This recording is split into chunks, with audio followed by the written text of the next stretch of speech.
strike me down, I shall become more powerful than you can possibly imagine. What's up? I'm SYROBE, your resident RPG mad scientist. As per Elden Ring's official patch notes, the Rolling Sparks build was apparently a bug and was never intended to deal that much damage, which falls under the bug fix category. Well, my original Thorns build was relatively untouched after the patch, so by their own logic, this is working as intended. After spending over 24 hours testing every item again after the patch dropped, I've put together the strongest build to replace the Rolling Sparks build, which means now a magic damage dealing blood loss build is currently the best new build in the game. I'll be going over my build in detail, so be sure to drop a fat fucking like and a massive sub because a ton of research and testing went into this video, and I'm going to be doing more Elden Ring DLC builds very soon, as well as livestream challenge runs for the game because this new patch changed a lot. Be sure to stop by my live streams on YouTube where I tested everything live with my community. Now, after the latest patch, some people are saying the Thorns build had a stealth nerf, which is why I'm creating a new version of my previous build. I made the original Thorn build over 2 weeks ago, but this video is an even stronger, beefed up version of my previous build to show off just how hard I can still penetrate any boss. This entire build would not exist without the most essential spell in the game, Impenetrable Thorns. This is a sorcery, not incantation, despite it requiring 24 faith to use. Through my testing, it also deals magic damage, builds up over 1000 bleed buildup in a single cast, and actually has decent stance damage. Each cast of the Impenetrable Thorn spell can output upwards of 45 stance damage, which is the average stance damage that a colossal weapon can deal on a two-handed charge heavy attack. So not only does this spell have as much stance damage as a colossal weapon, but it also has more bleed buildup per hit than even the Bloodfiend's arm, and it deals a ton of damage even without the bleed proc. So if you think that a boss being immune to blood loss is going to stop this build, just look at what it does to Radagon and the Elden Beast, who are both completely immune to blood loss. I will say this spell can be a tad inconsistent to land. I'm unsure if its hitbox was messed with at all, but overall, this spell has the potential to easily output over 50,000 damage in just a few casts, bringing even the fire giant down via stance break with ease.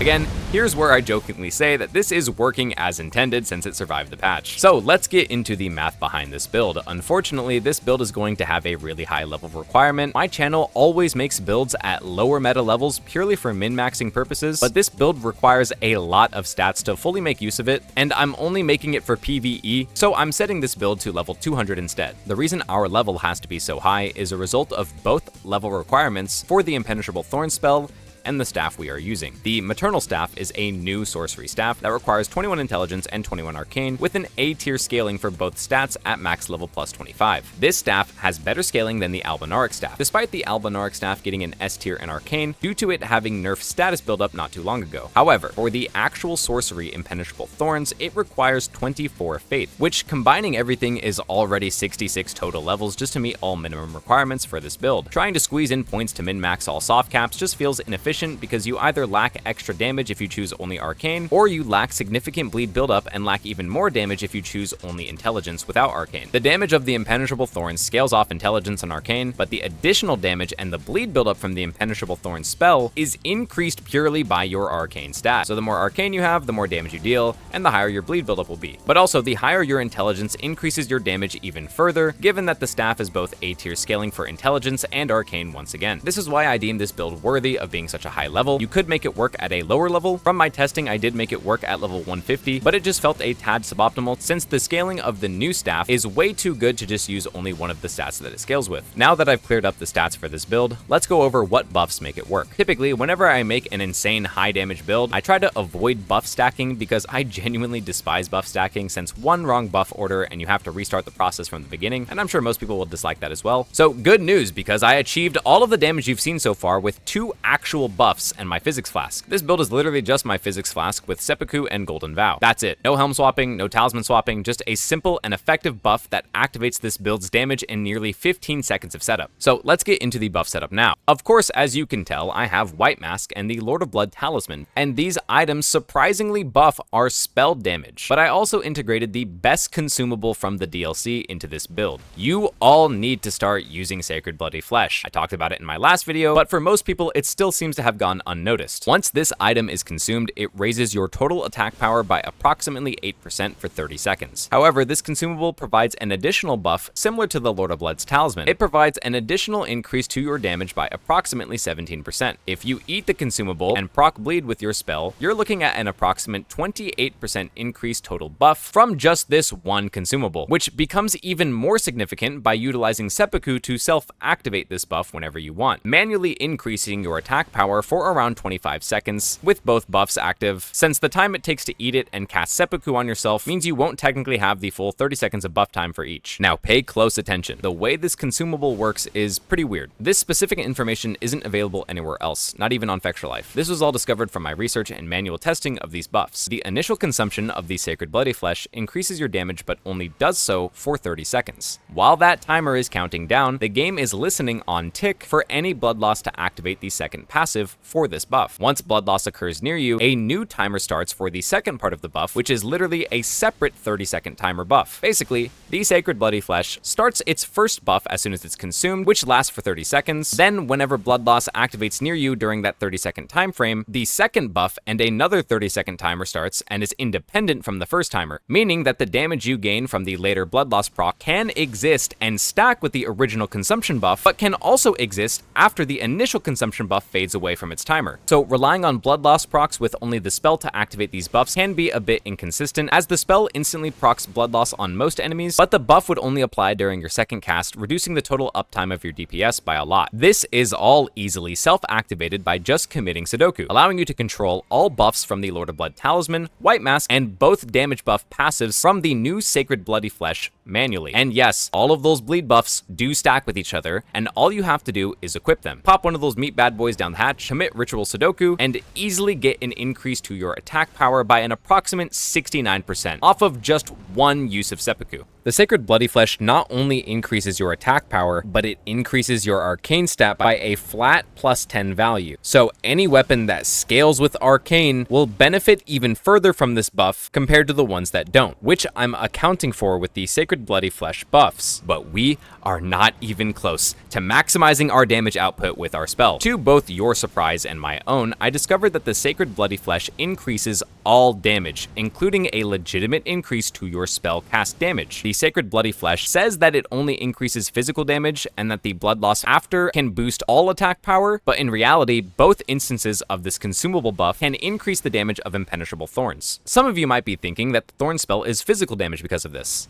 Wrong! Not quite. I tested the damage of the thorns just by eating the Sacred Bloody Flesh, and it increased the thorn spell damage. Then I ate it a separate time and proc seppuku, and this increased the spell damage even further, proving that this buff is an all-around buff to your attack damage and not just physical damage as the tooltip suggests. To confirm my findings, in a separate test, I only used the Magic Shrouding Crack tier, and that actually increased the thorn spell damage a lot, which even stacked on top of the Magic Scorpion Charm, and both the Graven Mass and Graven School Talisman, proving that this thorn damage is 100% magic damage, and that the Sacred Bloody Flesh doesn't just increase physical damage like it says. So for all of the buffs to this build, we can use the White Mask, the brand new Rakshasa set buff, Lord of Blood Talisman, both Graven Talisman, Magic Scorpion Charm, both passives of the Sacred Bloody Flesh, Magic Shrouding Crack tier, and the Staff of the Guilty, which boosts thorn damage, all work for this spell and stack together for an approximate 295% increase to your base damage with the Impenetrable Thorns spell. In case anyone wants to see the exact buff order, all I do is I drink my physics, use Golden Vow, sip my blue FP flask, eat the Sacred Bloody Flesh, and seppuku right after, then swap my offhand so it has the Staff of Guilty in it, and get as close to the enemy as I can, as fast as I can, to cast the spell in their face and maximize our damage output. You have to be quick with this setup because the buffs only last for around 20 seconds after the seppuku, which can involve some trial and error to get right. Even for someone like myself, it took a bit for me to get the hang of, but once you find the groove of timing your casts to maximize your damage, there is nothing more satisfying than watching a boss pop like a balloon. Again, from my testing, it appears that the Thorn spell can sometimes deal double hits on a single cast, which usually only happens when you impenetrate inside someone with the Thorn spell directly. It's a bit harder to get off, but if you can cast it this way, you will get more damage than casting it from afar. As I mentioned earlier, this spell can deal up to 45 stance damage, which is as much stance damage as a colossal weapon. So something like the Blood Fiend's arm also does an approximate 45 stance damage with a two-handed charge heavy attack. That means that this sorcery literally surpasses surpasses the Bloodfiend's arm in most ways. Again, I can see an argument being made that the Bloodfiend's arm is a bit more reliable when it comes to hitting targets. So let's talk about possible weapons to pair with this spell and build, because an even better weapon than the Bloodfiend's arm right now is the Black Steel Twin Blade. Again, I talked about this in my last video, but no one seemed to take notice, so I need to put it here again. The Bloodfiend's arm took a small nerf in the most recent patch, which lowered its arcane scaling, resulting in the Bloodfiend's arm having less bleed buildup and less total damage from your arcane stat than it previously had. Which brings me to the Black Steel Twin Blade. In my opinion, this is the best Twin Blade in the game, and can instantly proc bleed in a single hit against most targets. In a direct comparison, our sorcery spell, Impenetrable Thorns, deals as much stance damage as a Bloodfiend's arm charge heavy attack. Then I went to go test the bleed buildup on the dragon and Kaled. So focusing only on the bleed buildup, the Bloodfiend's arm only builds up 362 bleed in one charged heavy attack, at 71 arcane after the nerfs, while the Black Steel Twin Blade can build up to 416 bleed buildup in one running heavy attack at the same 71 arcane. This new Twin Blade is the result of the Gargoyle Twin Blade and the Godskin Peeler making sweet love to each other, because it has some of the highest attack power out of all Twin Blades that can have its Ash of War changed, and it gains the running heavy attack from the Godskin Peeler's moveset. This allows it to deal insane damage and apply bleed faster than the Bloodfiend's arm after the nerfs. You can power stance it if you want to, but that's not super necessary because its running heavy is perfect for mobile bleed procs, which can allow more freedom for movement. I'm pretty sure you can only get one Black Steel Twin Blade per playthrough, so if you want to power stance it, I think it would be decently paired with the Godskin Peeler. Let's wrap things up with a full sheet so you can copy my build exactly and hopefully get the same results. Once again, please leave a like and subscribe, and tune into my YouTube live streams to join my community. I just happen to be the starting class of a samurai and put 60 points into vigor, 25 into endurance, 60 intelligence, 25 faith, and 71 arcane. Here we meet the vigor soft cap, essential for the DLC scaling, 25 endurance, which is the equipment load soft cap, 60 int and 71 arcane for as much damage and bleed buildup as we need, and 25 faith. Since the Impenetrable Thorn spell costs 24 faith, it's worth the single extra point just to add Golden Vow on top of it. In the physics flask, I would always use the Magic Shrouding Crack tier, but you can have a few options for secondary tiers such as the Opaline Hard tier to make up for lost defensive stats with our armor and Scorpion Charm, or the Blood Sucking Crack tier for a more high risk, high reward value. The safest middle ground would be using the Intelligence Knot tier because it still provides some decent spell scaling with our A tier maternal staff value taking us from 60 to 70 intelligence. Thank you all for watching. I put a ton of work into this video, and I hope you all stay tuned for more DLC builds in the future. Again, please pop into my YouTube live streams to join my community and testing. I'm going to cover a full DLC weapon tier list for my next video, so I love hearing my community's thoughts to help shape my list and try to make it as objective as possible. I've been SYROBE, and I'll see you all in the next video.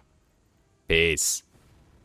And just as a bonus, here is a pretty solid place to farm the Sacred Bloody Flesh item. You do have to farm it. This consumable is a low chance rare drop from the Bloodfiend enemies. In my opinion, this is the most convenient spot that I could find, as it's easily accessible within the beginning area of Gravesite Plains. All you have to do is teleport to the Ruined Forged Lava intake side of Grace. As soon as you spawn in, turn around and run straight outside. There will be around 7 Bloodfiends that are distracted by other enemies, and you can easily dispatch them to farm for the Sacred Bloody Flesh drop. To my knowledge, killing Bloodfiends is the only way to obtain this item, and it kind of sucks that the drop rate for these fleshes are quite low, but to help you farm for a low drop rate, you can increase the drop rate with the Silver Scarab Talisman and the Silver Pickled Fowlfoot item, or the new Silver Horn Tender. From my testing, the Silver Horn Tender is a stronger boost to your item discovery than the Silver Pickled Fowlfoot. Hopefully this method works for you to obtain some Sacred Bloody Flesh. It can be quite tedious, but I'm sure once you get a single drop,